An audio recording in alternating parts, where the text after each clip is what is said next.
les drogues douces n'existent plus aujourd'hui. Les taux de concentration sont inédits, ils sont extrêmement dangereux d'un point de vue médical.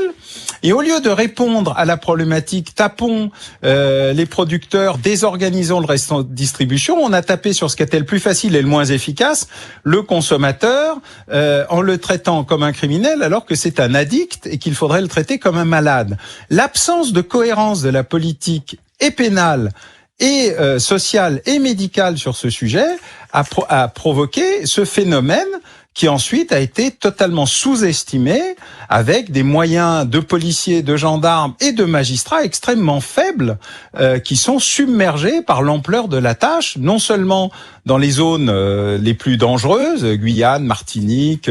etc., qui sont des pôles de transfert et de transit, mais qui sont évidemment directement atteints, mais surtout dans la capacité qu'ont eu notamment les narcos marseillais à développer désormais leur zone de chalandise en envoyant des jeunes, souvent des mineurs non accompagnés et utilisés, esclavagisés ou expédiés là-bas pour prendre le contrôle du réseau et développer des moyens inédits dans l'histoire nationale française qui n'avait jamais connu de véritable mafia,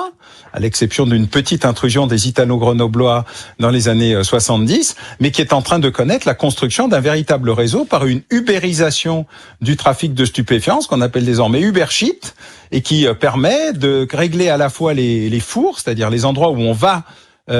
chercher sa drogue au pied des cités, mais désormais en se faisant livrer à domicile avec des applications et même des cartes de bons clients avec des primes et des cadeaux et des goodies pour ceux qui consomment suffisamment.